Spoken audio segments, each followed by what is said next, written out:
Hey everybody, today's Whiteboard Wednesday video is brought to you from my kitchen and it's about sleep. It's something that's cropped up with clients over the last week or two, and I've just gotten a brand new book called Why We Sleep, which is a heavy enough read, but it's really, really interesting. And this is one of the things that cropped up in the book that I wanted to share with you, because not only do I think it's really interesting, if you pay a little bit more attention to your sleep patterns and your sleep routine, it can have a hell of a lot of benefits in terms of your overall health. So what are the things we want to look at? The first thing we're going to look at is your urge to sleep, or your sleep urge is denoted by this red line. Okay, so you can see 7 a.m. to 11 p.m. So the red line, as soon as we wake up, a chemical called adenosine starts to be released in our brain. And this keeps building up and up and up and up and up until we go asleep. When we sleep, an enzyme in our liver, don't ask me to remember the name of it, gets rid of the excess, and we kind of start the next day fresh again, and the adenosine builds up. So the chart that I put in here is someone that has not slept from 7 a.m. right through to the following morning at 7 a.m. They still haven't slept, and they hit 11 p.m. the next night, still not having slept. So this adenosine keeps going up and up and up and up and up. When it reaches its peak, right, the urge to sleep is going to be just very, very hard to ignore. You really, really will want to sleep. Now, what's the green line? I'll explain that one now. That's your circadian rhythm. Now, a circadian rhythm, simply put, is the urge to be awake. Okay, so as you can see, as denoted by the green line, from 7 a.m. our urge to be awake is probably at its highest around kind of mid-morning, midday, around that time. It'll be slightly different for different people depending on your own circadian rhythm.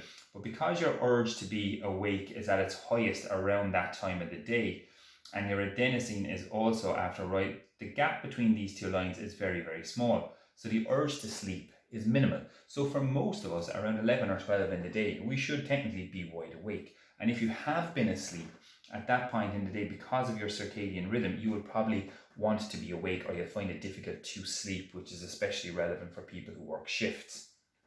So this is representing the bones of 2 days, okay, in someone that has not slept. So let's just say you wake up in the morning at 7 a.m, you get through the day, you start to feel pretty awake here, but then as your circadian rhythm starts to dip and wind down, your desire to be awake will drop.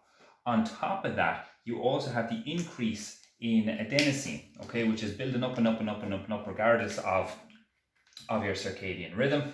So the urge to sleep when this gap is at its highest is massive. So you really, really want to sleep at this point. Now, what happens if you don't go asleep?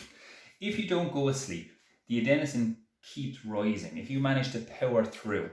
However, your circadian rhythm towards kind of, I suppose you could call it early morning, maybe 4 or 5 a.m, starts to gradually increase in an effort to stir you from your sleep.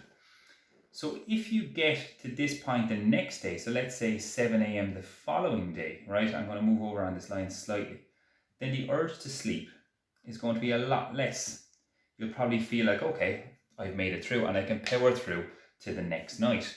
And then obviously when the next evening hits, when your rhythm gets to its lowest point and this adenosine has built in your brain to an absolute peak, this is the point where you absolutely are going to crash and burn. Okay, so if you've ever been out having a few drinks and you get your second wind at some stage, kind of at say 2 or 3 in the morning, this is probably because your circadian rhythm is on the up, and it closes the gap between your circadian rhythm and the adenosine in your brain, which brings on tiredness. And because that gap is small, you get a second wind and you feel like, oh, I don't need to sleep now, or at least the urge to sleep is a hell of a lot less. The last thing I want to leave you with then is caffeine. You can see I've written it over here in blue. Caffeine takes somewhere between 5 and 7 hours, depending on the person and their ability to kind of metabolize caffeine. Will stay in your system for somewhere between 5 and 7 hours. What caffeine does though, right, is it masks the adenosine, right? It almost nullifies it. So let's say you have a coffee at around, let's say you have a coffee at 7 a.m, right? This adenosine will still rise, but your brain doesn't recognize it. So you have your coffee at 7 a.m. and all of a sudden we're moving across like this. Now obviously the chart won't accurately represent 5 hours, but your coffee wears off, let's say, here. Now, all of a sudden, what's going to happen is your brain initially had an adenosine level over here. Your circadian rhythm was high, so you're not overly tired. You have your coffee in the morning, and all of a sudden, then you feel, boom, that jump. Your body all of a sudden goes, holy shit, I forgot about the adenosine in my brain. That's being picked up again. So you get a massive, I suppose you call it a burst of tiredness, because all of a sudden this adenosine has kept going up, but you haven't felt it. And as soon as the caffeine wears off enough for your brain to recognize the adenosine levels are after creeping up and up and up, you get a wave of tiredness. So what do? What do most people do is we go to coffee again. Okay, and if you do that again, you have another crash when that wears off, and all of a sudden the adenosine is even higher, and you find yourself reaching for that coffee again, and you constantly need that pick-me-up. Now you can imagine, if you are someone that has coffee first thing in the morning, is it any surprise why by mid-morning or lunchtime you are feeling that massive slump in energy again? It's not that you lack energy, it's that your body is simply picking up on the rising adenosine levels in your brain and simply goes, holy shit, I'm tired, right? It's all of a sudden.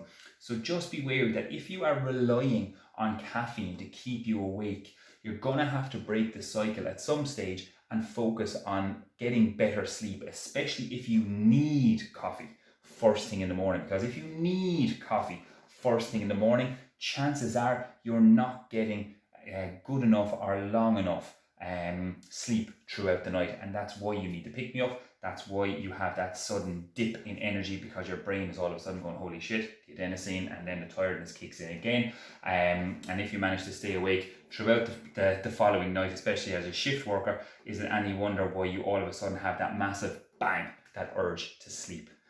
I thought that was wicked interesting. I hope it helps. If you have questions, don't be afraid to ask, because it'll help me to learn a bit more about this too. Even if I don't know the answer, I can look it up for you and make sure that we kind of have a better understanding of it.